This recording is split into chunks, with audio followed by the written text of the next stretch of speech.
Matt really has us reading erotica. Oh my God. Oh, this is a lot. This is a Culture Inject production.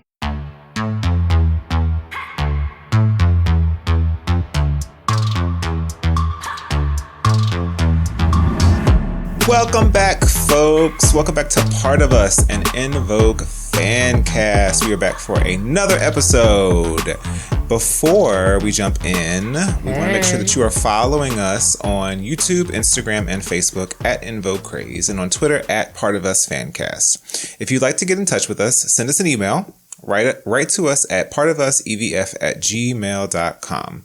And please leave us a rating and a review if you're enjoying this podcast. One of our listeners had this to say recently about the podcast. Hi guys, I just wanted to quickly take the time and thank you for all the work you put into this podcast, from the research to the planning, recording, and editing. Great job to everyone involved.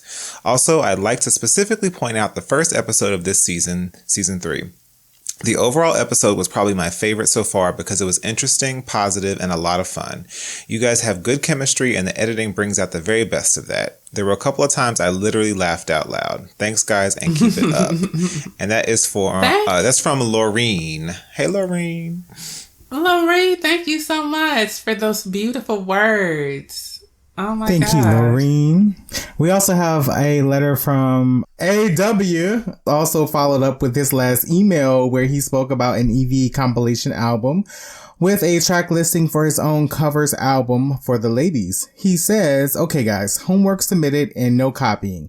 Do your own homework. By the way, if Brother Justice is the 5th podcaster, then I am the 6th honorary member to the Fancast, like Amanda. Ooh. If it was EV6. But that means you don't exist. Oh my God. Ooh. You cannot erase her contributions now. But, he says, you can't erase them, but you can't see them either. You have to, unless you have like a high-powered microscope. Oh my God.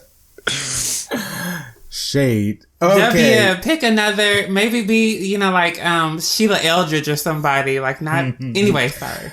I don't know if we have the sound effects of the RuPaul's Drag Race shade rattle. We could use that right about there, okay? So AW says, I just stopped by to lay some tracks and keep it moving because this is too much work. So here are a few submissions. Respect Yourself by the Staple Singers, Ball of Confusion by the Temptations, Heartbeat by Tanya Gardner, Computer Love by Roger and Zab, and Sugar Free by MTUME. Mtume. Y'all know Juicy Fruit. Y'all know Mtume. The list actually continues. There's Grandma's Hands by Bill Withers. I like when Blackstreet, flipped it and did No Diggity. Sweet November Rain by Guns N' Roses. And as we all know, November is the best month of the year. So I like that pick. Mr. Gay by Tina Marie. Candy by Cameo. Everyday People by Sly Stone. Oh, there's more. Just to Be Good to Me. It's saying by Loose Ends, but isn't that the SOS band, AW? Are you sure it's Loose Ends? Or maybe it's just Jimmy Jam and Terry Lewis produced that. I believe it was for the SOS band, right? Because that lady's voice sounds just like the one who was like, you got to slow down. So yeah, I don't know, but maybe Loose Ends does have a song called Just Be Good to Me, and it's not the one we're thinking of. But anyway, You Got the Love by Rufus/Shaka. Nights Over Egypt by the Jones Girls. Okay. And It Isn't, It Wasn't, It Ain't Never Gonna Be. Whitney Houston, Aretha Franklin, that duet. Oh, right, it isn't, it wasn't. Oh, wait, but there's more though. Okay, so Love Changes by Kashif, who, interestingly enough, we discussed like Terry was actually, going to be in a group that he was producing and we don't really know what happened. Oh. Even more. So we've got Sign of the Times by Prince. We've got Cheating in the Next Room by Johnny Taylor. A little old bitty, what is this? Peasant Country Place by Dolly Parton. Black Butterfly by Denise Williams. And Good Love by Incognito. This is one long album. It is. It is. So AW continues and says, unlike y'all, I tend to appreciate more of the voices, the visuals, the videos, the music, and the moves than who did what, the wears, and dressed them gals, or rather ladies. Okay. Listen, I'm reading like it's there. Shake the table then. Okay. Then too, like y'all, I sit back and be in La La Land with what I would do with the voices of Evie at the conductor stand. I appreciate the female voice, and Evie has a rack of them. We super fans have way too much idol fandom time on our imaginative minds. As always, I enjoy the banter, and I will sit back and watch the show. Snoop Dogg, or your little dog, Hey. Champ, JP and them. Thank you for the review. We appreciate that. How you gonna do Josh like that? Josh is the Beyonce All of right. the group. Not in them. Wait, I just caught that. Not everybody got a call out but me. Okay, who is this again? AW. Okay, we'll see if your letters make it onto the future fan cast. But wait a minute. Matan, since AW did his homework and provided the track listing, I believe there were a few songs you were supposed to go and listen to and give your thoughts on that you hadn't heard before. Oh, you know what? I did some of them. I looked at the 3 Degrees, If and When. Oh, and yes. I did enjoy that. I enjoyed that song. And it was so interesting to me because, you know, like I could tell it's the 70s, but they had like the sparkly dresses, which are very Supremes. And so when we were talking about, it was me who was like, well, I don't really know their stuff too much. And you were like, they probably got overshadowed by the Supremes. And I think that might be why, because like, sparkly long gown is so Supremes. Maybe they did, but just in that particular performance and all the other ones I've seen, it's like they're very beautiful women. They have the big hair, which maybe Supremes, you know, it was never that long, but like the silhouette is too Supremes. Like they maybe should have, you know, did something a little bit differently, kind of like how Donna did with the fringe and all that stuff. Donna Summer, I mean. But I really enjoyed the song, and I didn't think they were going to sound as good as they did. And I loved it. It was like about 11 people in the band behind them. Like, I just love a good band. And I also listened to, it wasn't any of y'all's picks, but it was Bromelo's Absolutely Not. And I just thought that song was a hoot. I don't know how I missed it. Like, it definitely sounded like 2001 when she was like, should I wear a shirt skirt? Absolutely not. Like, I don't know.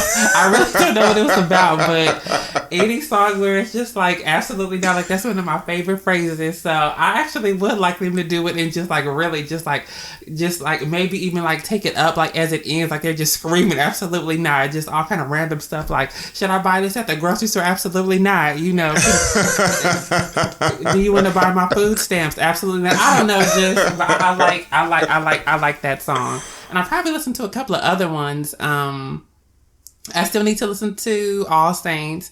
I still need to listen to Sugar Babes. Like there were some that I have to go back and actually write them down because I couldn't remember all of the titles, but I did like the songs that you all. Like you had no duds at all. Well, hopefully the ladies will take heed and give us the covers album that we deserve, because it don't seem like we get anything new anytime soon. Be hopeful. Well, so what else is new, you guys? What have you been up to since we last chatted? Well, we must name that we're missing Champ this episode. So shout out to Champ, who is booked and busy and all the good things. So we miss Champ. Booked and busy. Yes. And really, I mean, like, he sang, I know this isn't a secret, he sang at Brisha Webb's wedding. Mm-hmm. And I just thought that, like, he's just really doing good. So we're all so proud of him. He's the international superstar, Champ. I saw Kelly Rowland was there. Like, there was some, that's the only one I remember off the top of my head. It was a gorgeous wedding. Oh yeah, the Wayans were there. Lonnie Love. So he's rubbing shoulders and just doing it big. So we're so proud of him, and we miss you on this episode. But me, I've just been on the grind, plotting on some stuff, getting my summer concert list together. But everybody's going on tour, so I'm just like, oh my God, like I have to kind of pick and choose. And then some people you can't even pick and choose because like once they announce it is sold out, the resellers are selling the tickets for thousands of dollars. So it's like, you know what? Okay. Yeah. But En Vogue, I try to see them every year just because they're my favorite act. And I saw that they are supposed to be playing with Charlie Wilson, but it's not confirmed. It's at the Hollywood Bowl, which is like one of my favorite venues in Los Angeles. Ooh. But yeah, like when they released the schedule, they didn't name them. So I'm just kind of like, do I buy the tickets? Because like, what if something changes? Because like, I've seen it in articles, but the Hollywood Bowl hasn't announced it. So they're, of course, like I try to see them once every year. I see Depeche Mode in March, and then I'm thinking like, should I see Metallica? They'll be at SoFi in August. Should I see, like who there's everybody's on tour? Bryan Adams, like all of these people that I really, really, really, really want to see because like now, you just don't know how much longer they'll be here. Yeah.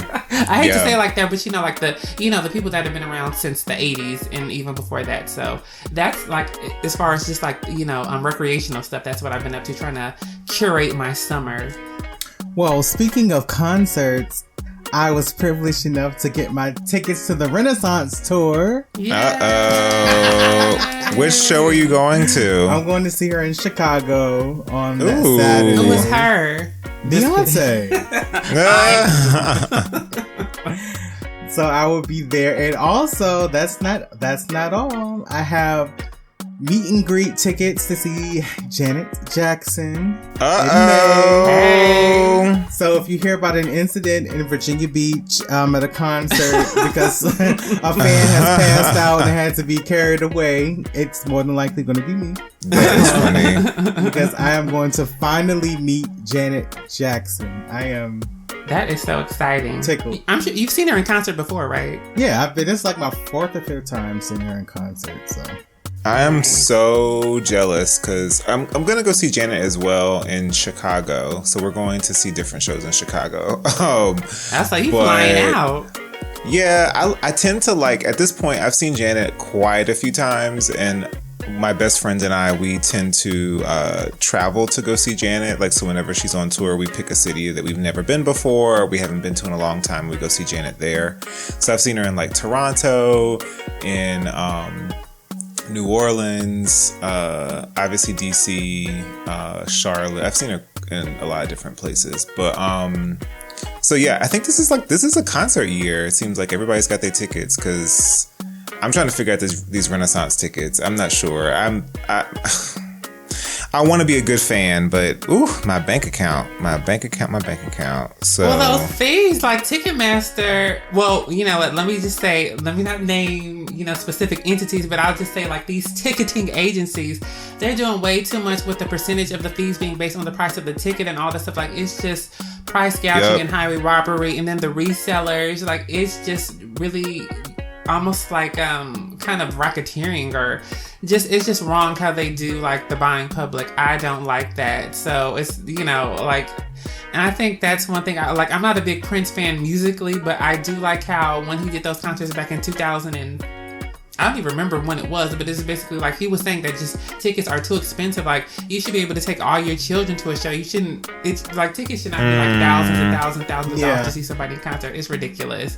I agree with that because I was thinking that like the tickets I got they weren't so bad, but I'm on the floor, so it is what it is, but. I do think it's so sad. You spent about $1,000. It was less than 1,000, but I feel like it's more than 500. Yes, it was more than 500. But I think it's just so bad though that I feel like if I were an artist, I would never want my fans to have to decide between paying my bills and buying a ticket to my show. You know what I'm saying? Yeah. Like I get it. As an artist, you have to make your coin because touring is hard work. Like Michael Jackson said, I hate to tour. I really don't. He said, I really don't like it. I don't. I make it sound nice, but I don't like it. Okay. So I respect the grind of it. And it's expensive to tour. It's expensive, but when you're at a stadium that seats, 25,000 people, I think you should definitely have some seats under $100 for those fans who, just can't afford, who want to be in the building, who want to be a part of that moment, but don't have, the coins to even spend $200 for, the cheapest tickets, Like, I know, like, at Virginia Beach, at the place that Janet's going to be at, there's like a lawn seat. It's an arena size venue, but they have like the lawn tickets, and those are usually like $75 or lower back there. And on some shows, they're like $25. So I don't know. And the last time I saw Beyonce in concert, it was in Virginia Beach, but it was for Destiny's Child. And we went last minute and we got like the lawn tickets, and it was like $25. And I don't know. I hope artists don't think that they have to compete with each other and who has the most expensive ticket, who is making their fans go broke the most. I hope they really think about their fans and think about, making sure something is reasonably priced. We don't want to wait until y'all are 60 to go see you. We don't want to wait till you're 60 and the tickets are $25. Right, down to the state fair. Right. We want to see you in your prime, and we also want to, not go broke doing it. Because think what some people are having to do for tickets and opening up charge cards and all of that. That is a lot. You know what's gonna get these folks is this Klarna stuff. People paying on layaway for their tickets or whatever it is, like.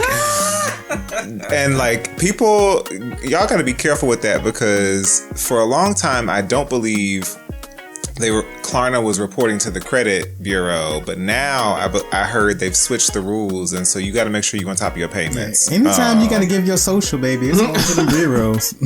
Okay. Ooh. So I feel y'all on all of that. My first.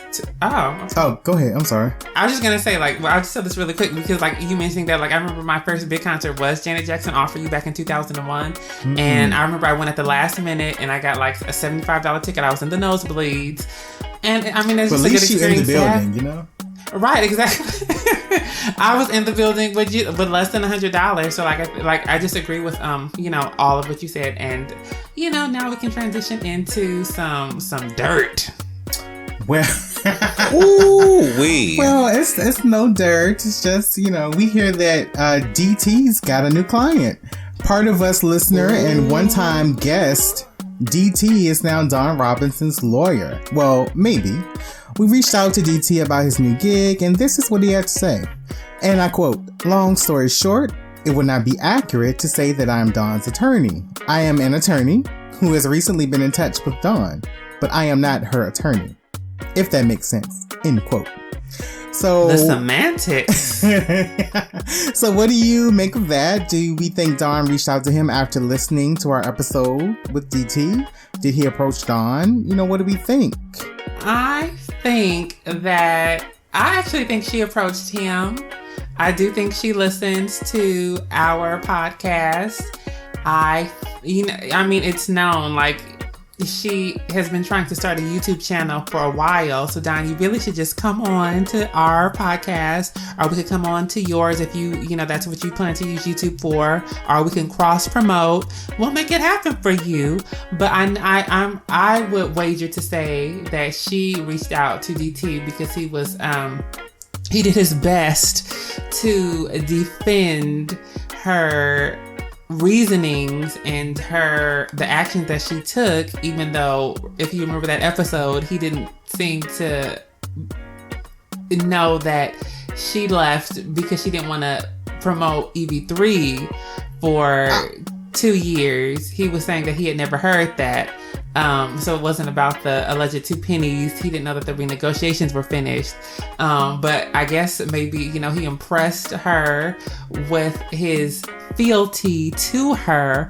And so she reached out to him, and then allegedly. This is all alleged. It's all speculative. It's all speculative. And so then I was speculating that she reached out to him, and then, he was like, oh, I have this event coming up, this winter formal or something like that. And then they went out on the town and had a great jolly old time, and then started plotting on us. Like, how can we fix the... I kind of love it. I love a twist. I love a plot twist. And I was gagged. When I saw it, I was gagged. So, go off, DT. I know that's right. Get your high profile clients, okay? So I'm not mad at it. And, I'm not sure what Dawn's up to. I hope she doesn't need an attorney for the wrong reasons. Hopefully it's for all wonderful, good, lucrative things to come. Maybe even one day part of this, maybe another reunion of sorts. We just need all of our legal representation at the table. I don't know what's giving, but it certainly was a twist. So, because that episode wasn't that long ago. So, it's not like... And that episode has, it's our most popular episode, I want to say, if we don't count, which I don't count the kind of the clip of us talking about the movie, because I knew that was going to get a lot, and it's not an actual episode. It was Matt kind of snipped it, so that one has hit over 1,000.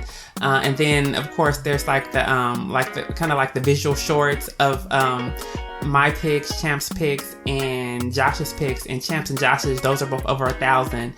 But the actual episode that's went across all platforms on YouTube alone, Don and Max Strike Back, that's approaching 1,000. So the most popular one previously was the Spotlight on Don from season 1, and now Don and Max Strike Back has already passed that. So I'm hearing is that Dawn brings the viewers in, the listeners in. Well, she brings the viewers because she brings the drama. She brings the drama, and so that's why when people are like, "Y'all do too much with her," it's I don't think so. If me, and if I love somebody, it's how I love you, and so because I love you so much, I feel like I can kind of poke at you a little bit and be like, JP, I want to do that. If I didn't, really care for someone.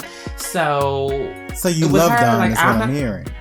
I do love Dawn. She's a part of my favorite group. I have been a fan since I was and you probably, I was in school, but I was very young, and I've been with the craze since dial-up internet.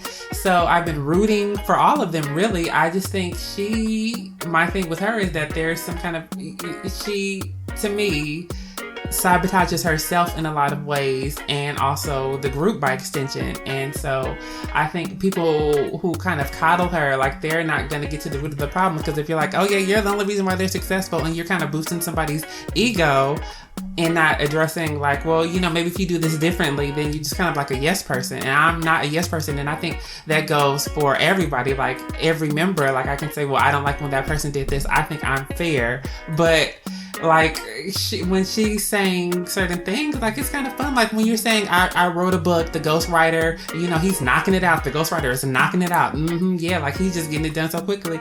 And I asked where the book is. Well, where's the book? I don't know why people are acting like I'm saying something inflammatory. All I asked was where the book is.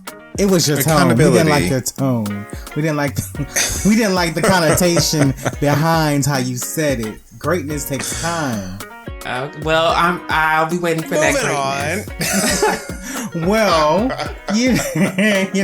Well, we hope to have DT on again soon, this season. So maybe he'll share what he can with us. I know all of that. But wait a minute. Yes. You're the personal defender. How do you feel? She went and retained. I think everyone should have a good lawyer on call. I don't really have any feelings. I don't. The only thing I want to hear is that she has joined the ladies, and we're gonna get what we deserve. DT looks like Thomas McElroy. DT is kind of cute. I was like, I don't remember that. Okay. We're gonna, come on, a Fancast love connection. Let's make that happen. Where's Chuck Woolery? Okay, that nice smile. I like teeth. Okay, go off. And y'all both love Dawn. It's a match made in heaven. Oh, but wait, since we're talking about, what's trending, did you guys see that En Vogue was going to be on the Soul Train cruise for 2024? No, I missed that. Have they posted about this on theirs? On their socials? Oh, yeah. I see it. Oh, okay. January 27th through February 3rd, 2024. Get your tickets. It looks like it's about $3,000 per person. I won't be in attendance, but they stay booked, honey. They stay booked, and I like that it's En Vogue and Friends. When I saw that made me happy, because it's like, a lot of times it's, like how we talked about in the last episode, the lovers and friends, how they're in like that, the last box all the way in the corner in small font. So it's nice to kind of see them like headlining an event. So I think their management did good in that regard. Boys to Men, we talked about how, they're equal to Boys to Men. Josh specifically said that. And Matan, I don't think they are. Well, I was just going to say... Who you think is above who? So Boys to Men sell more records. Mm-hmm. I think what they did quite cleverly is they more or less designed versions of the flyer for each person that made them appear as though they're like they're of the most importance, which makes sense because you're going to circulate it to your fan base. So like I'm looking at the one that Tower of Power posted, and they're at the top of it. Okay. Fool me once, shame on me. Or wait, shame and it's on a you. lot of folks. It's Tower Power, Boys to Men, Temptations, En Vogue, Stephanie Mills, War, Rose Royce, Manhattans, Dramatics, Melba Moore, The Miracles. It's a lot of folks. Now where is Melba Moore and The Miracles? What they singing? I mean, no shade. I like Melba Moore. This is it. But I mean, after one or two songs, I guess. Oh, then I'm not going. Then I was thinking it was like they were actually headlining the cruise. So, but I think the headliners would be like En Vogue, Boyz II Men, and Stephanie Mills. Like out of everyone, those seem. I think so too. The most relevant. I mean, the Temptations, God bless, but I think there's only one original member left. So. Yeah. I don't think. And then I saw the Miracles. I was like, is that the Smokey Robinson Miracles or some kind of new Miracles that I've never heard of? It's supposed to be the old Motown one, but again, no one from the original group. But I can't pay $3,000 and some change to get on this cruise. But that's a cruise, concerts, and the vacation. Like, if they're going that's nice, but... Yeah, it's just not my demographic. Like, I think this one is skewing a little bit older. So, like, Boyz II Men and En Vogue are, like, the most current of all of those people. I mean, not even current, like, the most recent, I should say. Mm-hmm. So, now we're getting back to, like, the 50s. I think the Miracles came... I mean, the actual 60s, Miracles. I don't know which one these are. It's going to be a lot of off-key singing. Okay. That's the thing about cruises, though, right? Like, that is the primary demographic for cruises. And then you're going to make it a Soul Train cruise, too? I go on cruises. Baby. My family goes on cruises. All Carnival cruises be lit. They got a club. They have a club at the Carnival cruise. And they be playing the best of the 2000s. And see, that's what I'm talking about, though. And it's a little bit of everybody in there. And I don't want to be dancing next to a little bit of everybody. Like, no. I feel you. Especially not for 6 days or however many days that is. No, thank you. So I've never been on a cruise. Like, I hate to be in transit, and specifically in transit on water, just because like I would just, I don't want to put it out there, but I just have thoughts that, would just make me nervous. But good luck to them on that. I'm just so mad I was duped into thinking like it was actually like they were the headliners. You thought they were going to be helicoptered in? Yeah, like Diana Ross at the Super Bowl. Okay, so this week's episode is titled Tea Time with the Diva, Cameos and Mentions in Media. We're going to discuss En Vogue and various media, novels, film, television, and music. This is part 1 because we couldn't fit everything into one episode. So second part will follow sometime later in this season. So today we're going to start with novels that En Vogue has been name dropped in, which you might actually not realize that there are quite a few of. So Eric Jerome Dickey was an author who wrote several romance and crime novels. Two of his novels, Friends and Lovers and Cheaters, were turned into touring productions. Sister Sister, Friends and Lovers, and Milk in My Coffee and Cheaters, as well as Liar's Game, each reached number 1 on the Blackboard bestsellers list. Cheaters was named Blackboard Book of the Year in 2000. Liar's Game, Thieves' Paradise, The Other Woman, and Genevieve have also given Dickey the added distinction of being nominated for an NAACP Image Award in the category of Outstanding Literary Work in 2001, 2002, 2004, and 2005. In 2013, he received the READ, the Reed Award, on behalf of the National Advancement of Colored People, the NAACP. We need to get the Reed Award. We be the main one reading everybody.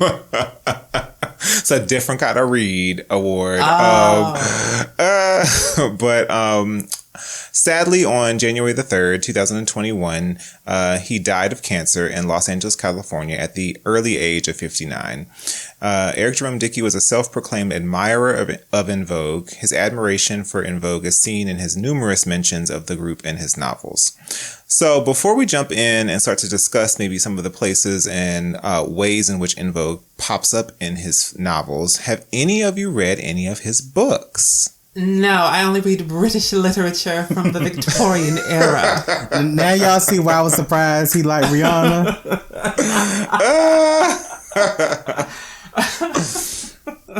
Yes, I have read several of his books. I have a couple of them. They're very scandalous and sensual and all those things. I too have read some of them. I actually remember, I think between Eric Jerome Dickey, Omar Tyree, and I guess, yeah, definitely Sister Soldier, I feel like people were passing around, like, because the early 2000s, I was, I guess, in high school, but definitely like the late 90s, early 2000s. It was at middle school, high school, and I probably shouldn't have been reading them things. We would pass them around. Somebody would get their mama's copy of it, and we would pass it around and read all the adult fiction. So yeah, there's like a staple, I think, specifically in the Black literature sort of world, but he was still actively, I think, writing all the way up until his passing. So, and he had actually done a crossover. What people don't realize is he actually did a crossover and wrote a comic for Marvel about Storm. Like there was a Storm comic book that they had done, like a special, and he wrote the entirety of it. So he sort of had his hand in a lot of different places. Oh, that's so cool to know. I love Storm. She's probably one of my favorite superheroes. I remember, I think I was an undergrad at UNC Chapel Hill, and he had come to do a book signing, and so for the Storm book, and also for Pleasure had just come out, and so I went and bought both of them, and I think I still have the copy of Storm somewhere that he had signed. And I told him, it was funny. I told him where I was from, and it was like the middle of nowhere, and he was like, "I'm gonna put that in my book." I actually don't know if he ever put it in a book, but maybe I should go look now. So, anywho, so first up in terms of cameos in literature was Liar's Game. So this is an excerpt from Liar's Game by Eric Jerome Dickey, and it's actually the first sentence that's written in the novel. I was making love to En Vogue. Not the group, but one majestic woman in a royal blue negligee. She had Cindy's intelligent smile, Maxine's sexy disposition, Terry's womanly grace. Her negligee slipped off her shoulders, slid down across her breasts. Inside her moan, she sang my name and inched me toward her warm soul. Oh, well, somebody likes a trio. Okay. Wait a minute, Eric. When did this book come out? There's obviously someone missing. Sorry about it. If this was Liar's Game, hold on. This is wait. Let me go to this bibliography because I just want to make sure. See, Dawn might not have been in the book in the group at that time. But he still could have said her name. Oh yeah, it was 2000. That came out in 2000. So he was just. So he chopped her. He was just. Eric Dicky chops. He was just keeping it true to real life, as a good author does. You see. But get into the erotica. Inside her moan, she's saying my name. Like, what is this? Okay, y'all were reading. Ooh, so y'all was nasty. That y'all was reading this nastiness. I was reading, a middle Charlotte's Web. Well, in Friends and Lovers, that's the book I read that was very sensual. It was a lot. But he says, I moved my body like sex was going out of style, exercised my powers and made him my fantasy. I had lost control, but like En Vogue sang, I had the right to lose control, and I was exercising that right. I rocked back and forth and back and felt him swell inside me. I heard myself let out some sounds of wail, some words that told him how much I really admired him.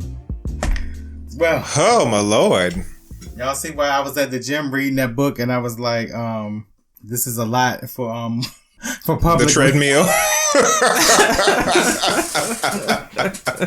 was like, oh, this is a lot. That really has us reading erotica. Oh my God. And also in Milk in My Coffee, he says, But wait a minute. JP, now what year was Friends and Lovers? It had to be, let's see, Friends and Lovers. That came out in 97. Okay. Oh, right. So he's kind of matching, his references are very specific to the time. So he's not like, okay, I appreciate that. Now in Milk in My Coffee, it says, I had hoped she had a roommate, but she lived by herself. That made me nervous. I stepped over a few CDs that were scattered at the base of her stereo. Harry Connick Jr., En Vogue, Diane Sher, The Fugees, Bonnie Raitt, Alanis Morissette. That one wasn't as juicy. But we love an eclectic musical taste. So, we got a little bit of everybody in the references. I love Bonnie Raitt. She's a Scorpio and she just won like one of the big 4 Song of the year categories of the Grammys in her 70s. So that's Scorpio longevity. But okay, so I'm good. I don't have any erotica to read, so I'm very happy. So, Naughty Are Nice, a holiday novel. Nat King Cole's classic holiday offering goes off as En Vogue comes on singing a funkified version of Silent Night. As you can see, Eric Jerome Dickey was quite the fan of the ladies. May he rest in peace, and may anyone who reads his stuff, get to the good parts and, get a little glass of wine, if you don't have anything to do, you don't have a date that night, and just sit and read and don't read it in the gym. That's all I can say. But rest in peace, Eric Jerome Dickey. Yeah. Rest in peace. Happy Black History Month. Yes, Black History Facts. Okay. So we're going to move now to En Vogue on the TV screen. So first up is En Vogue on Fox. So En Vogue acted as hosts, introducing the evening lineup of shows, which included Married with Children, In Living Color, and Rock. It's En Vogue on Fox. What's up next? We're on again. Oh, no way, you're kidding. No, we are. We're guests starring on Rock. And Rock's little brother Joey is gonna fall in love with me. No, wait, no. Hold it. Don't go giving the whole thing away now. Stay tuned for an all-new episode of Rock starring May. En Vogue. En Vogue. Whichever one of us it is, I hope he can handle it, 'cause it's me. Yeah, but he can handle that. It's me, but it's gotta be me. Oh, what a time. What a time. What a time. They also made an appearance in the aforementioned series In Living Color, playing themselves and trying to get rid of Wanda, played by Jamie Foxx, after she breaks into the group's hotel room. Wanda? Girl, yes, it's me in the flush.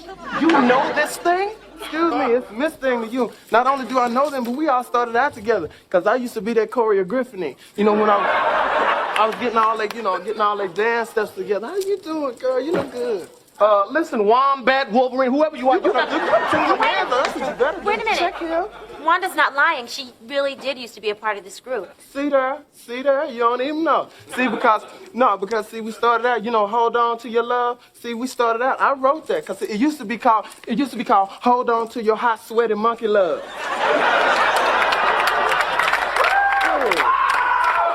But see, why y'all been dissing me, though? Because, when y'all was leaving to go to Philly, on the bus, I was trying to catch up with y'all. Y'all was in the street. Y'all almost ran over me. Wanda, that was you? That sure enough was. It was his fault. Yeah, he told us that he almost ran over this coyote in a big blue dress. Did you guys watch this EV event on Fox when it aired back in 1992? And what did you think of their acting? What appearance did you prefer? I loved In Living Color. I thought it was so funny. I remember that, we were watching Living Color, and then everyone at school the next day would just be talking about it. But I also like Rock too, because they were on Rock for several episodes, and they sang the theme song. Mm-hmm. I would say In Living Color just because it's iconic. That show was one of the few that I could watch because my mother was very strict. She, it was no television during the week. But for some reason, I don't so I'm always wondering, was I watching it in syndication? Did I see it when it actually aired? But there were some nights, maybe it wasn't a school night. This particular one, I remember watching it as it happened, and I just remember it just being the most hilarious thing. Of course, this was before, Jamie Foxx was Jamie Foxx. This was before, Jennifer Lopez was Jennifer Lopez, because I think in that episode, they danced to It Ain't Over Till the Fat Lady Sing, the Fly Girls, I mean.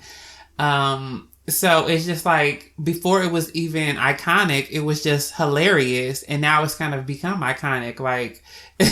Ugly Wanda wanting to be the fifth member of En Vogue. And now that, that man is an Oscar winner. It's just incredible. But it was just hilarious. The choreography and just Wanda, we talk about vibe, Wanda was a vibe. Now who was first? Was it Wanda or Shanae?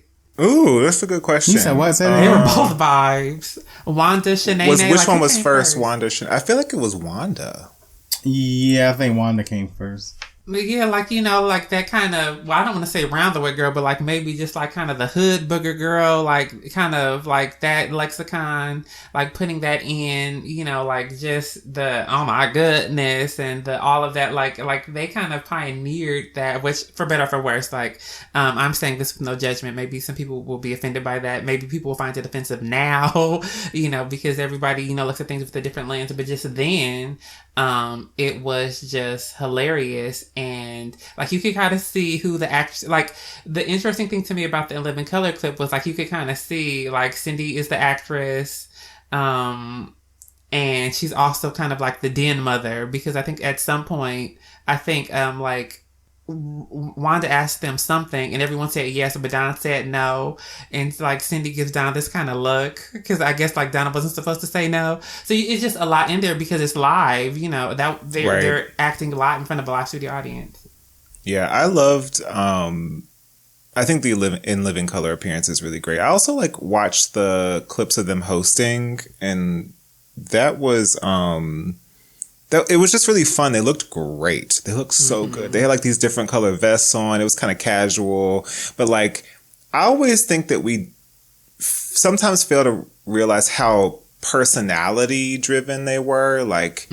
They could really show each of their sort of fun sides even on television, even in scripted things. And so I think the hosting moments I think are really fun because they sort of show, that the ladies are not just people who, they just don't just sing. They actually have, real capabilities to just be personalities on TV. So I liked it. I thought it was great. And I think maybe a lot of people would attribute their sophistication to them being a little older than the other groups that came out after them, but who were still kind of their contemporaries. But just, with the years going by, it wasn't just their age. They really just had this kind of innate sophistication, this innate ability to connect with their audience, an innate ability to just, kind of, expand and be warm and be funny. So they really are a group that had it all, because hosting is not easy. you know, even just reading dialogue, you know, like that's acting. People might not look at it like that, but they are. And so, you know, like some people, you know, you've seen other, you know, people try to transition into acting and, you know, they sound like their mouths are full of rocks or marble or something. But En Vogue, like, you know, they did it. Everything they did, they really did do well. And so they also hosted WB night on the WB, of course, which was Warner Brothers. Remember the WBC? What happened to the WB? The WB. You remember that? Yeah, like they used the black audiences to get, you know, views for the network, and they tried to chop them all off. But there was UPN and there was a WB, and I loved them both. I loved all of those shows, really. Some were horrible, but some were really Homeboys in Outer Space. I mean, Homeboys in Outer Space, it was, you know, what definitely wasn't an NAACP favorite, but, you know, it was good to see Flex. It was good to see a Different World alum, and it was definitely great to see an MMC alum, and just one of the greatest divas of all time, Rhona Bennett. But, so there was the UPN and there was the WB. And there was an En Vogue night in 1997. They introduced shows that were on the WB during that scheduled broadcast time. Christopher B. Duncan and Jamie Foxx, of course, of the Jamie Foxx Show, were the hosts. So that's Braxton and Jamie. Mr. Hot in the Brig. They even sang the WB Dubba song. And En Vogue also appeared on the Wayans Brothers during En Vogue night. Hey, look, guys, we just came here to apologize, man. This is just one big mistake. Yeah, come on, honestly, we love you. Well, if you love us, then why'd you tell all those lies about us? I've been talking to my mom, and she thought I was some kind of pervert. Yeah, and that stupid little story you've been telling. Hey, you hit me again, we gonna scrap. You ain't doing nothing. Hey, look, y'all, we didn't sell no story to the National Informer. That dude took and twisted our words. And then when we tried to get a retraction from him, he said, never gonna get it, never gonna get it. So what makes it special is that En Vogue is the only artist that we can recall to host events on television. The Fox event was in 93 and En Vogue night on the WB was on June 18th, 1997. These hosting duties speak to En Vogue's cultural importance and influence at the time. In addition to En Vogue's appearances in the shows previously mentioned, the group also appeared on A Different World. Oh, here they come now. I'm the only one in the family that ended up with good eyes, but as you can see, I don't have this lovely hair. Hi, I'm Ron Johnson, your Uncle Vernon's partner. I'm Faith. Hope. Charity. And I'm Henrietta. And you are? Terrified. Terrell. Pleased to meet you, I'm sure. I'm sure. And who's your friend? Oh, I'm nobody. I ain't nobody. Henrietta. Please leave him alone. Sorry, we don't get to meet many boys. I guess you all have dreamed of careers as professional singers. Actually, I hope to be a pharmacist. And I'm a certified public accountant, but I also dabble in stamp collecting. And I'm a librarian. I mean, Henrietta's the only one who ever really had an interest in entertainment. And what in the hell do you want to be? I want to be an international superstar. Isn't she great? JP, didn't you say this is one of your favorite episodes? Yes, I did. Yes, no, I love the episode of A Different World is one of my favorite shows ever in life. And En Vogue being, I had one critique though. I hate it at the end. Oh no. I hate it. Why you gotta hate it? JP, let it be great. End, you know, when they have their big performance of Free Your Mind, they were still in like their nerdy characters. I was like, ditch that nerdy character and give me my diva. Like, I need a diva moment. Like, they were still giving me I kind of liked that part. I love that they kind of were halfway there. Like, they gave them the glam, but at the end of the day, they were still church girls who were like trying to figure it out. Diva, fully realized, but nevertheless.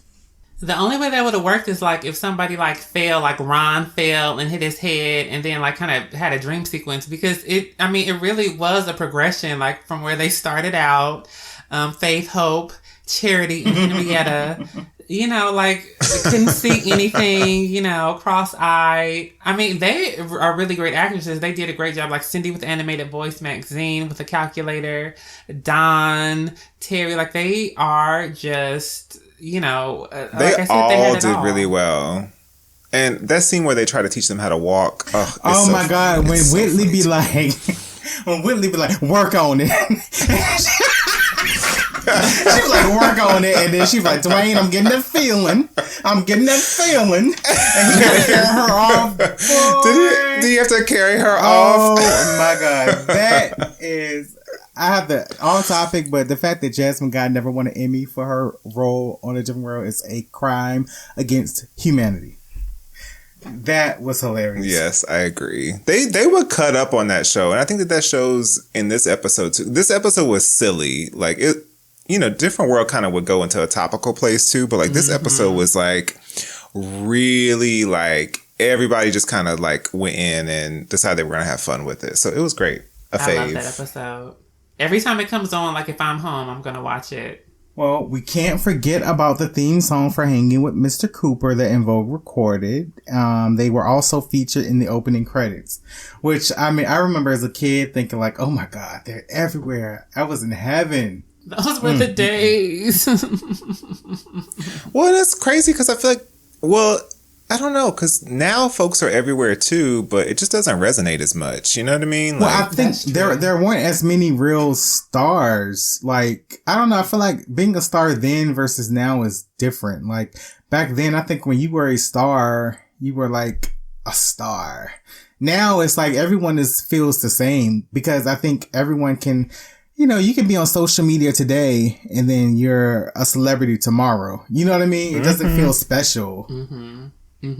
And then there's so much content. Like back then, like of course there was cable, but cable wasn't popping like it was now. And then there was definitely no streaming, no Netflix. If you wanted to watch something, like you had to watch it. Well, there was VCRs, but yeah, but if you know, you had a janky VCR or you didn't have one, like, you know, you had to be there. It wasn't, you know, going to be, oh, you know, I'm going to watch this on YouTube, you know, when I feel like it.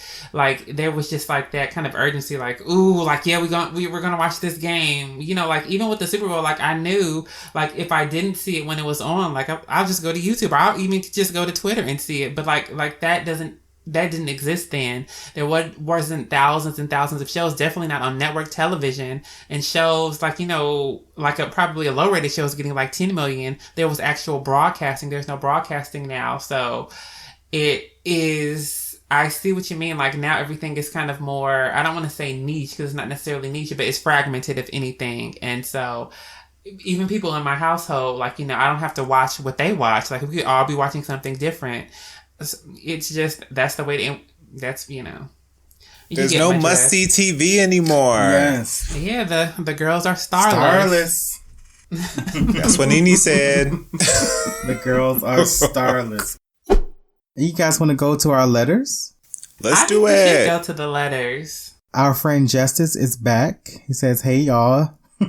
Justice Hey, here. Justice. Welcome back and congratulations again on a new season. I'm going to try to keep this letter short since the last one was so long. First things first, I'm going to come out the gate and say, y'all ain't have to drag my poor little fan cast like that, but it's okay. Oh, yes, we did. No, we had to, Justice. Jordan Sparks. He says, I'm a full-blown casting director for this project in my mind, so my choices have changed over 50 times since the last letter. Second, to Mr. Well, that's good to know.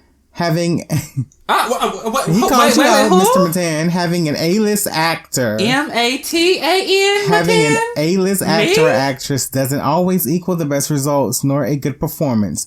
Viola Davis as Michelle Obama. Anyone? Now, why is Viola in it? Why we have to put Viola in it? See, Justice is starting mess. Wait a minute. Wait. So you said M-A-T-A-N, Justice, are you trying to address He addressed you. He read okay, you. So first... Okay, so let me say this then, Mr. Jax. Wait, let me not say your last name. I know your last name. You said your last name before, so I don't know why you just Justice now. And I don't know if this is like the beginning, like the origin story of a villain where you're going to start, trying to write hate mail or something. Not the origin story. Yeah, to me. But, Viola Davis is Michelle Obama, anyone. The reason why you can say Michelle Obama, Viola Davis, and we know what you're talking about is because Viola Davis is a star. Like, I'm sure there have been some horrible portrayals of Michelle Obama and all kind of other historic figures that you could reference, but nobody would know what you were talking about. So even if Viola Davis, I haven't seen it. I love Viola Davis. She's from South Carolina. I have family out there. I've said that before. So shout out to Viola. I don't know why Justice is turning into Jaguar right and trying to drag you Jaguar, Justice Jaguar. I don't know why you're trying to drag Viola. My whole point is that like Will Smith as Muhammad Ali, that was horrible. I saw that, like, that speech pattern was horrible, but he got an Oscar for it, right? Just he didn't get no Oscar for Muhammad Ali. He got a nomination. An Oscar nomination. He got nominated. Yeah, but I mean, to be terrible and get nominated, he got nominated because he's Will Smith, and that's my whole point. My whole point is, like, if you could get an A-lister, that's prestige, that's views, award season, so it's not just going to be a hit it and quit it, Justice. That's my point. So you're saying it doesn't always equal the best results nor a good performance, but the reason why, Viola Davis did so bad is because it's Viola, or allegedly, I didn't say it, that's what you said. It's because she's a star. Like I said, like if it was a Lifetime movie and it was, Jordan Sparks, like, we wouldn't even know because nobody would care, but we care because it's Viola. So that's my point. I think you get my point now. I want A-list because A-list, it brings in at least attention. It's like with the Michael Jackson movie, they have his nephew playing him. Like, that already took me out of it. I don't want to see Iago Jackson play Michael Jackson. Like, at the very least, get a newcomer who's an actor. I don't like the stunts. Get me an A-lister, get me a budget, get me a director, get me Zendaya. And that's all I'll say. Oh, but there's more. He has more to say. There's more. Jordan Sparks, we love you. We don't mean no shade. Do we love her? Okay. Thirdly, he says, it's not my fault you sleeping on the newer talent in TV shows. Here. See, he's going in Catch on up, us. Buttercup. No, he's going in on you. Catch up, Buttercup.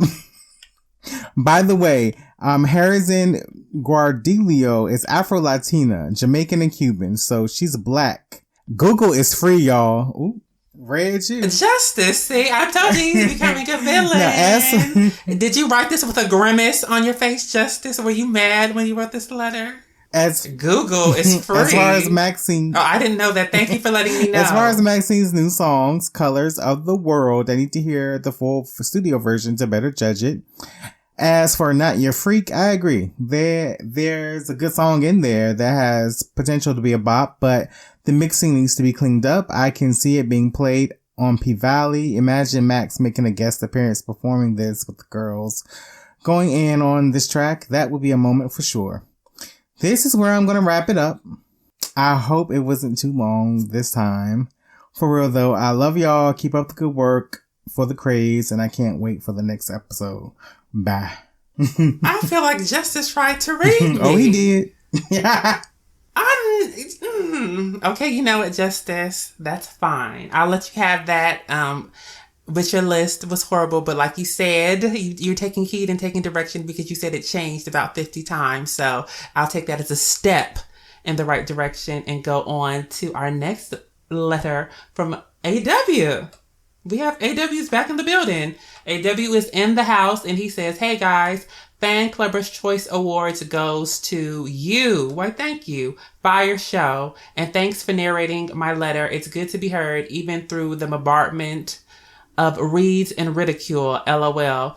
Well, I mean, you said you just wanted a compilation and we're trying to, be creative and pick songs. So, but that's what I'm saying. Like, it's not so much reads and ridicule. It's just that we want you to do better. And look, you gave us a great list at the beginning of the show. That's what it's about, right? Okay. Josh, thanks, Josh. We team impartial. Oh, now he knows my name. Right. Okay. Thanks, Josh. We team impartial, but don't do Dawn. Why? Can somebody please tell us what exactly it is we're doing to Dawn? Like, what do we do? We just discuss it like we discuss everything else. What is all this don't do it with Don? Like, what exactly is so, inflammatory? I just am cracking up that AW calls you your little dog. Doesn't call you a Ted at all.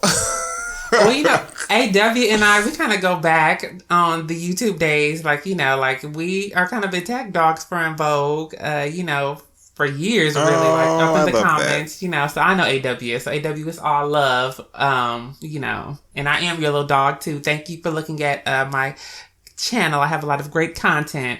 But okay, so now you're addressing me, your little dog too. No coinage necessary. Do you, my dude? Champ, we can duet battle. I got runs too. Okay. All right. JP, I hear you, playa. I listened while at work. Just got off and napped and probably sipped a little something. And about to review. Later, nice teas. Okay. AW. All right, It's AW. kind of like written in a riddle or something. We'll try to maybe decode that at some other time. But thank you for the letter. Thank you for listening. Yes. So now we have an email from Lynn. Lynn says, "Hey, Evie boys, been a listener of the podcast since season 1, and every episode cracks me up, LOL. This may be controversial, but I'm very curious to know everyone's perspectives. As much as I love En Vogue, I have to say they have been looking a little tired recently."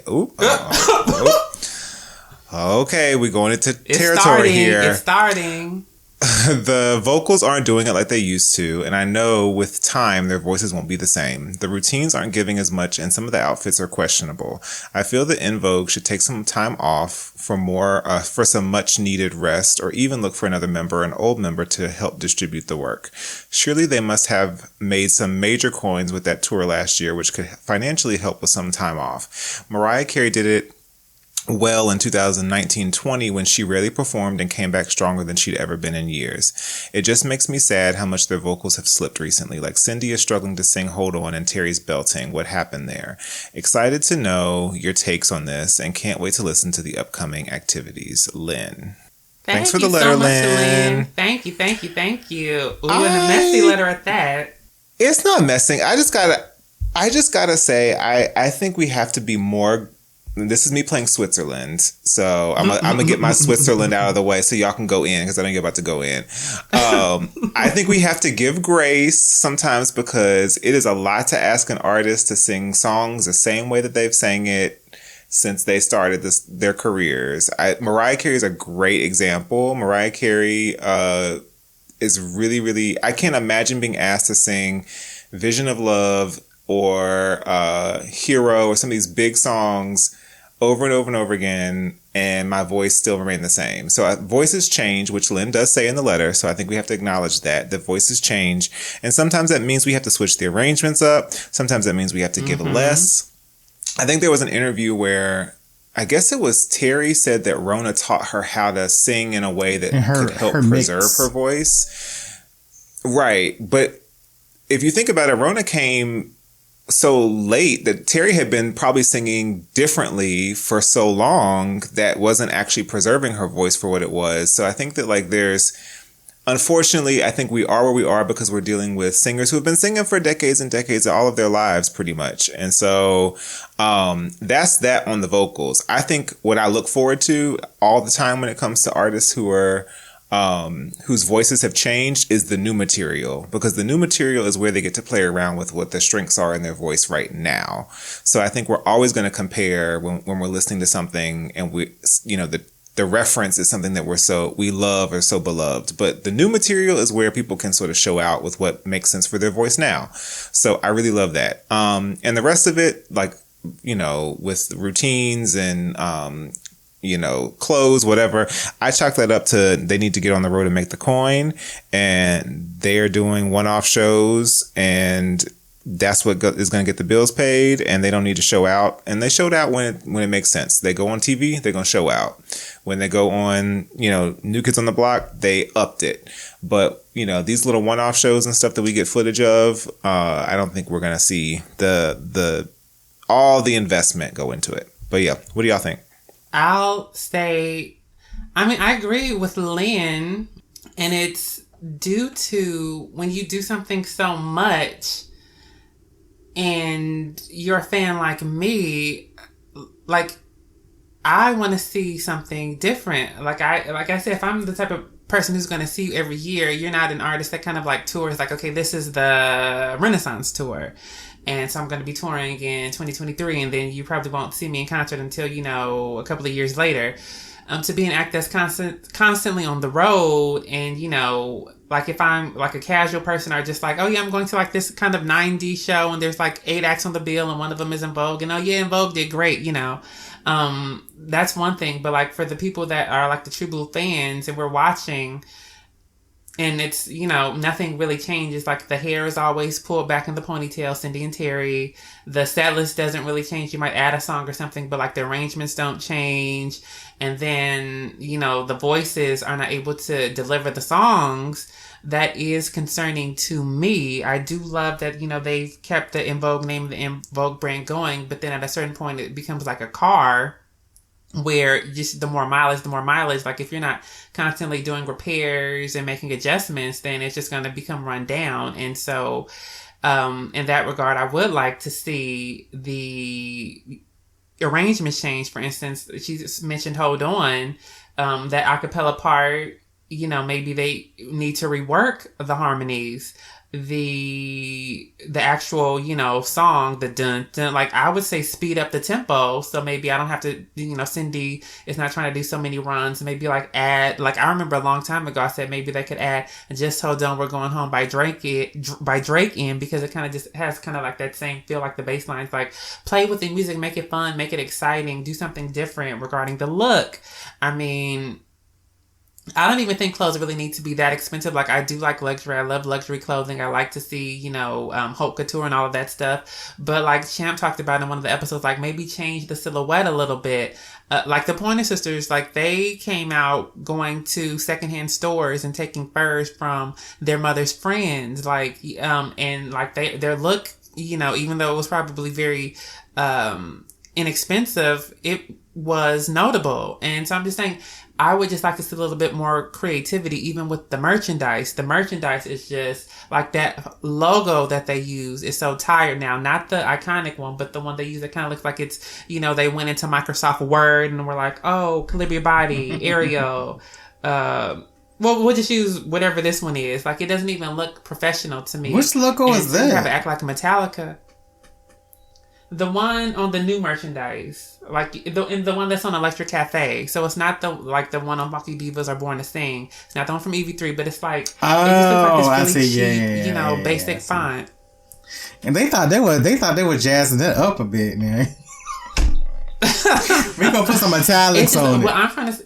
I guess what I'm trying to say, and where I agree, well, yeah, italics, bolded. Don't underline it though. That's a dead giveaway. That it's really not professional. But I guess what I'm trying to say is like, I get that touring is their bread and butter, so they probably don't want to put too much money up. And I know like rehearsing a band and like doing all those changes, it does cost, but like, it's still like, I think a little bit more needs to be put into their shows. And I know I've gone on and on and on and on and on, but I do agree with you that like they need to infuse something in. And it's the last thing I'll say is that just randomly, like Sister Sledge came onto my feed yesterday because I guess they performed the national anthem. It's only one of the original members, and I guess like maybe some of their children or something, because it was like Sister Sledge and Sledgendary or something. And they did this version of the national anthem. I won't say whether or not I liked it, but I'll just say that, like, I don't know how it is if you start adding people and all, like, I don't think they need to do that. I just think they need to, be a little bit more creative with, their set list, with their arrangements, redo some of the vocals, but I agree, Lynn. I agree with you. Yeah, I think that, I'm not a singer, so I don't know what it's like to have to sing and tour and do all of that. But I feel like vocal rest is necessary, because vocally they don't sound as great as they used to. But is it vocal rest? Because, and people are probably going to say I do too much with, Dawn, but I'm like, I don't know if you guys have seen the video, but it's fairly new, probably not even a month old, where she's doing a 6-day vocal transformation. Have y'all seen that video? What's going on with it? And it's like, it's basically like, to me, like her facial expressions are changes, but her voice is not really changing. It's like she sounds the same, but like to her, she heard a difference. She's working with this vocal coach, and like, you know, because she was saying like, you know, it hurts when she sings certain things. And she doesn't really perform that much unless we just don't know. So I think it's like what Josh said, it's a lot of it is technique. And if you remember like Dawn in the very beginning of the group, like when they were, you know, touring with probably like Cameron, Freddie Jackson, she developed polyps, and Mariah has polyps. So, and that's because of their technique. So like you can probably still rest a lot, but it's not going to, you know. Well, I think even with polyps, I think rest will like can help with the swelling of the size of the polyps, but I don't know, something vocally is happening. I know a lot of it has to do with age, but I just think about people like Patti LaBelle and Gladys Knight, I'm hearing a difference in Patti today, but and she's like 70. And that I started noticing Patti's vocal change maybe in the last 3 years, I would say.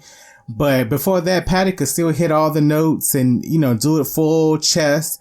Gladys can still give you full chest. So I don't know if it's the tech. Her voice is anointed. Yeah, so maybe it's the technique. Something it needs to be evaluated because they're too young to kind of be, you know, sounding the way they do. It's because sometimes.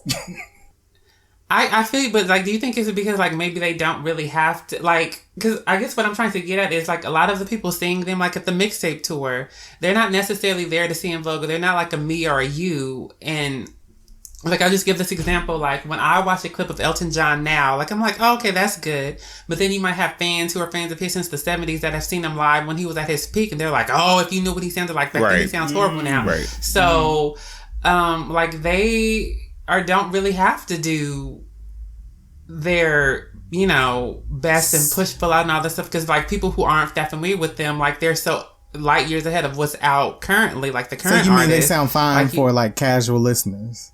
Right, exactly. Yeah. Like, people aren't being that critical. Like the mixtape tour, like people are raving about their voices. Like, oh my God, En Vogue looks so good. They sounded so good. You know? Yeah, I mean, I don't think they sound bad per se, but I think when you think about the quality of how we know they sounded initially to now, it just doesn't feel like the transition is as smooth as. And I agree, but I'm saying, like, do you think like it really, like if somebody really sat there, like they had like an MD who's really going over it, like, no, do it again. I don't think there's that kind of that feedback anymore. So it's like you can go in and, you know, most people are just there because, you know, they were at the casino that night and wanted something to do. you know.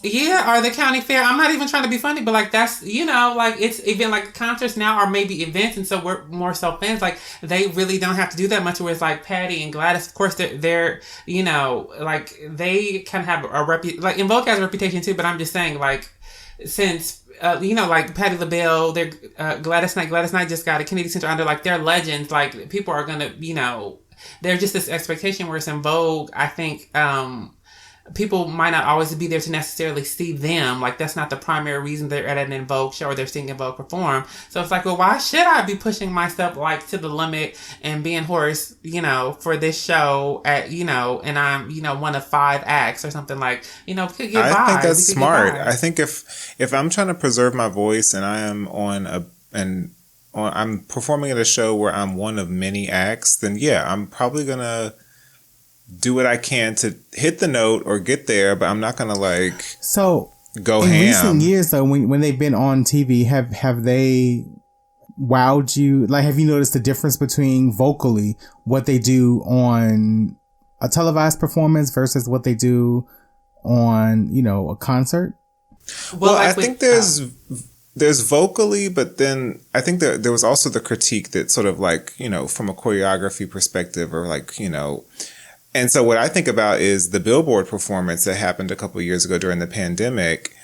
And one could argue, perhaps allegedly, speculatively, that maybe it was a track. I don't know. All I know is that it sounded great. But what I really took away from that performance was the energy. Like they had, and the way they moved around that stage and the way they dominated like that space, especially to have no audience, I was like, oh, they're showing out. Like, and that was a sort of a refreshing moment for me as a fan, because I was like, oh, they still got it. Like, they could still tear up a stage and give me a performance. So I think it's there. I just think they have to be selective now versus maybe, you know, when you're in your 20s, you can kind of like do that all the time. You're going to be just as good, and you can wake up and do it again. I just think they have to preserve when it matters the most. And I think that's smart.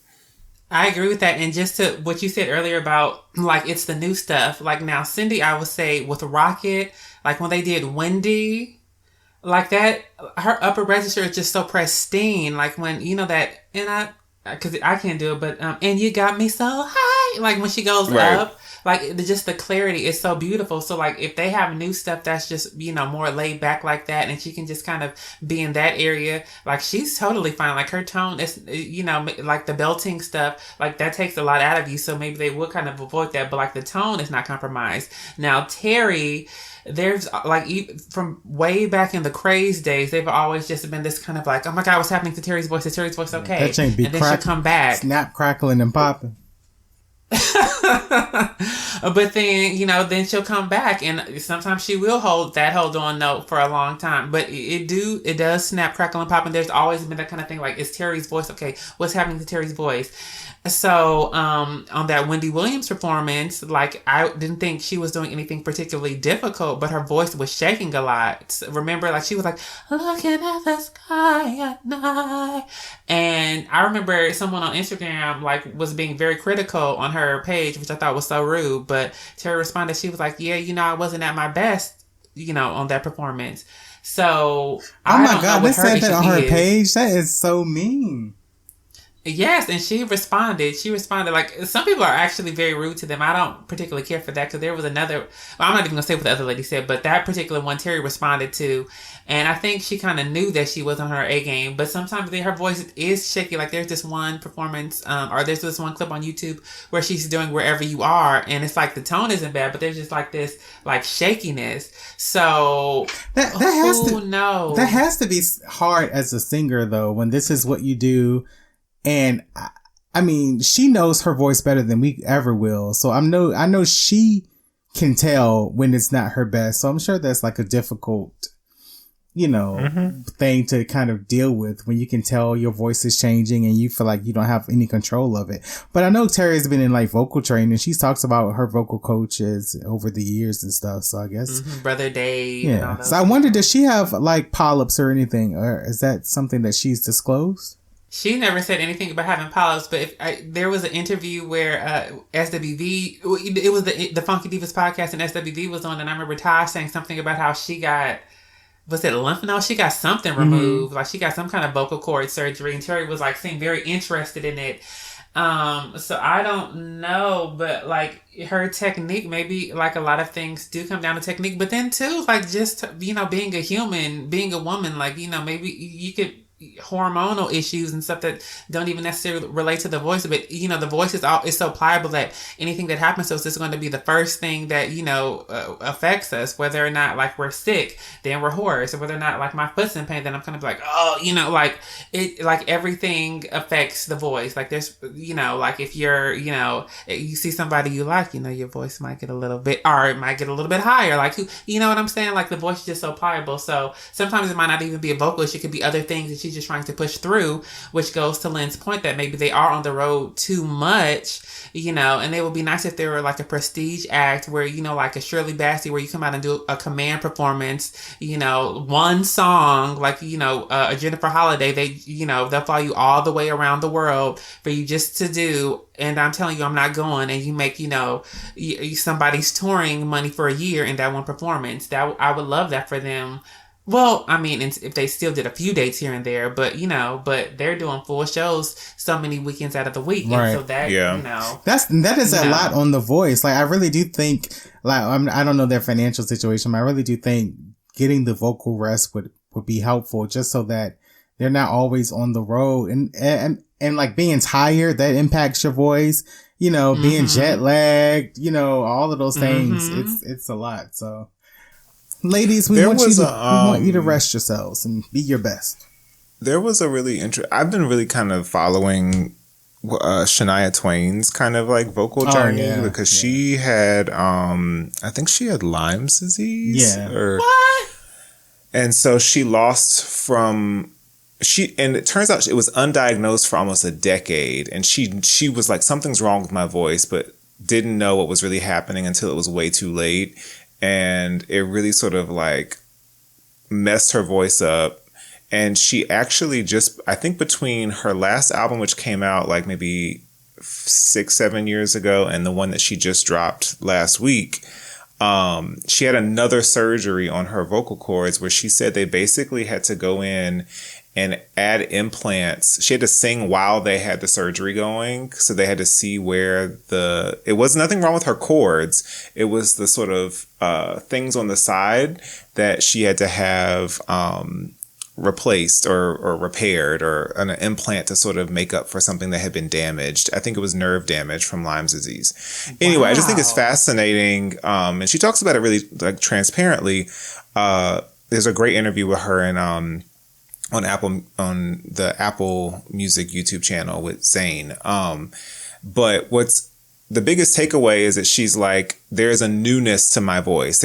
I had to relearn my voice in a new way because the songs that I used to sing don't sound the same now that I sing them. And so I have to still enjoy and find ways to sing those songs. But it's also interesting because I have a new voice and I get to play around with it differently on new songs, which is why like her new album is really interesting. And sonically, it sort of fits her voice. It's deeper, it's richer, it's grittier, which means the songs change, right?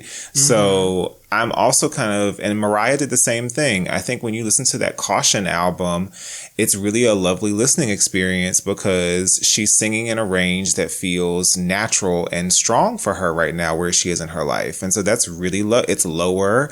It's like bigger. Yes, it's belty when it needs to be, but it's a lower belt.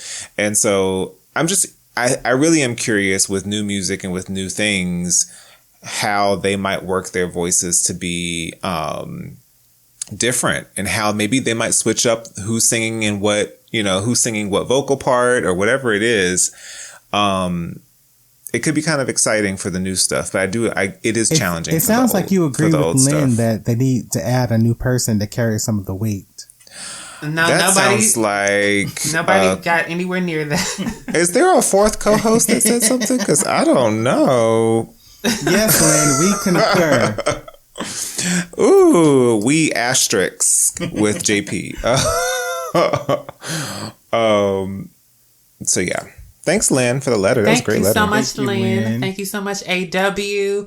And even you, Justice, even though you tried to read me. Justice, I actually want you to come on now. I want you to come on the show now so we can, we can a battle royale. Sit and talk. Maybe. Okay. It'll just be we'll just chat a little bit.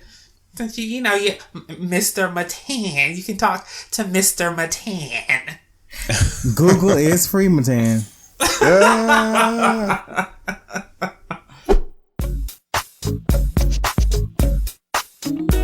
So before we go, we do have our rare track of the day, and it is Flowers, produced and arranged by Foster McElroy.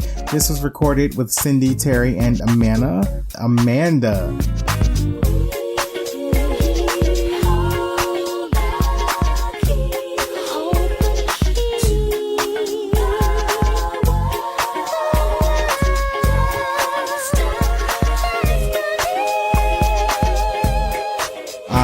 And it was originally recorded by The Emotions in 1976. What do you guys think about this classic track? I think the Emotions track is classic.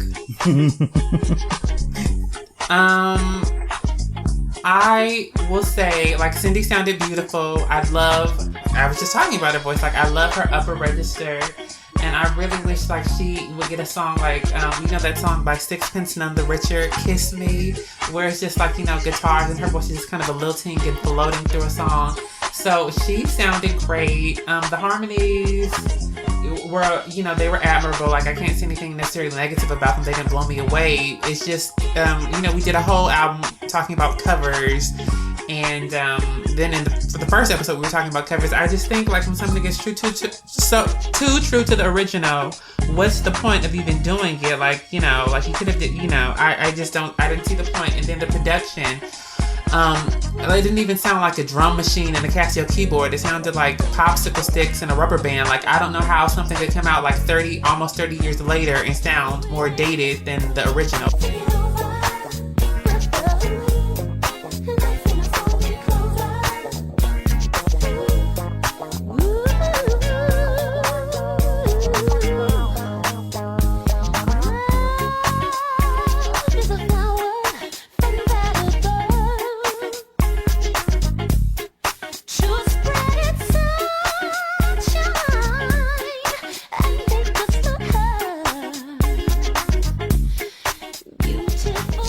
I'm going to dissect it for a quick second. I think vocally, I think it's fine. I think it's actually, it's very beautiful. Like, it's hard to do the emotions. Not many people could do the emotions justice. And I think that vocally, they did the thing.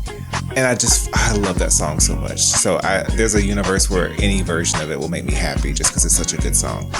But I do think that it's very time and place. It was produced in a way that was very of that moment. And so it is not aged well.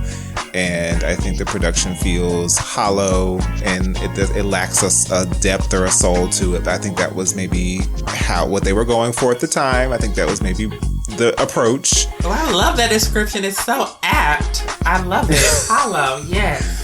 It's just, you know, there's no grit to it. There's no like thump to it. It's just not, it misses the mark there for me. But hearing En Vogue do the emotions on a record is very pleasing to my ears.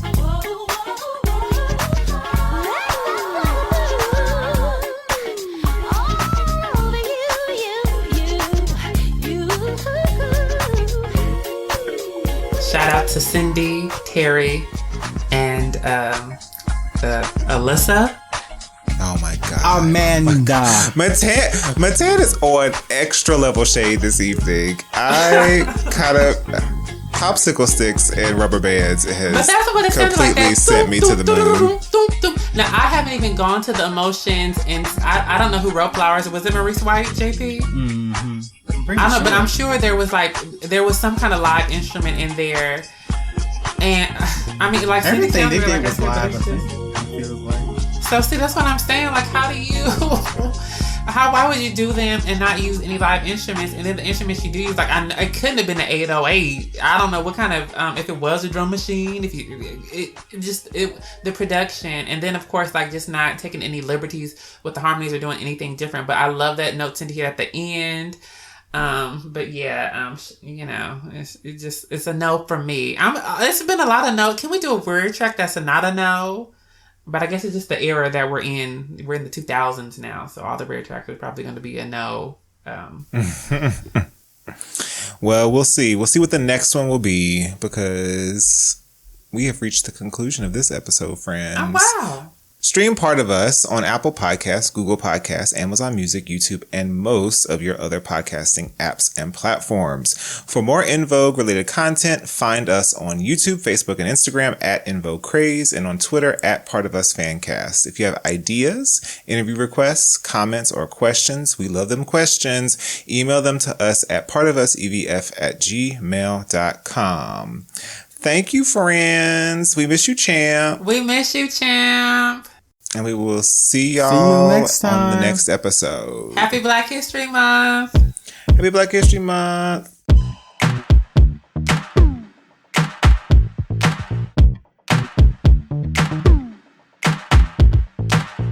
This episode of Part of Us at En Vogue Fancast was researched, written, produced, and edited by Matthew at Culture Inject Productions. The intro and outro music was produced by Wolves and Vincent Tone. We're more than just a podcast, we're a fan community. You can keep up to date on En Vogue and chat with other fans by visiting En Vogue Craze on Facebook. You can also follow us on YouTube and Instagram at En Vogue Craze and Twitter at Part of Us Fancast. Part of Us and En Vogue Fancast is not endorsed by En Vogue, E1 Music, or En Vogue Records, and is intended for entertainment and educational purposes only. En Vogue and its names, images, and audio clips are registered trademarks and/or copyrights of the respective copyright holders. We also have a letter from Adubaya. AW. Oh.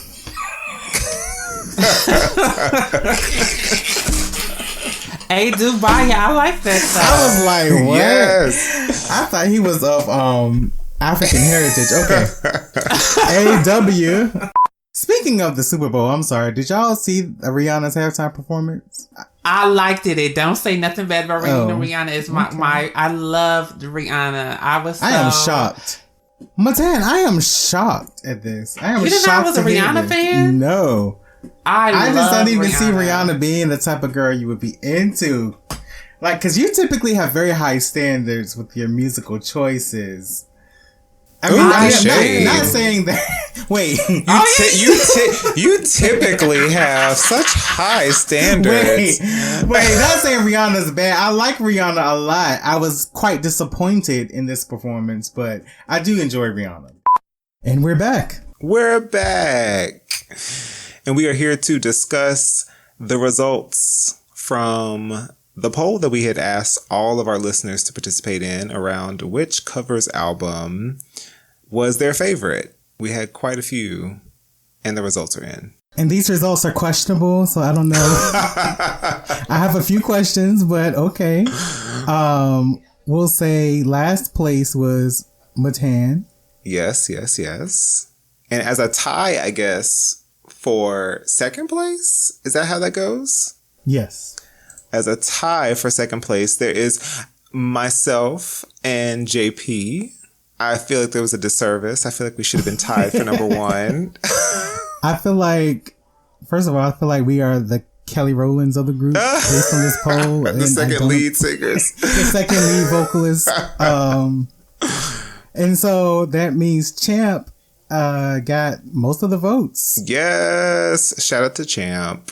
Champ gave us the classics. There was lots of classics on Champ's list, so it was giving, karaoke countdown. Champ is going to read for filth. It was giving a little, the karaoke, down to the bar, what the Honda cars do. Champ is not here to defend himself. You can't do this to him.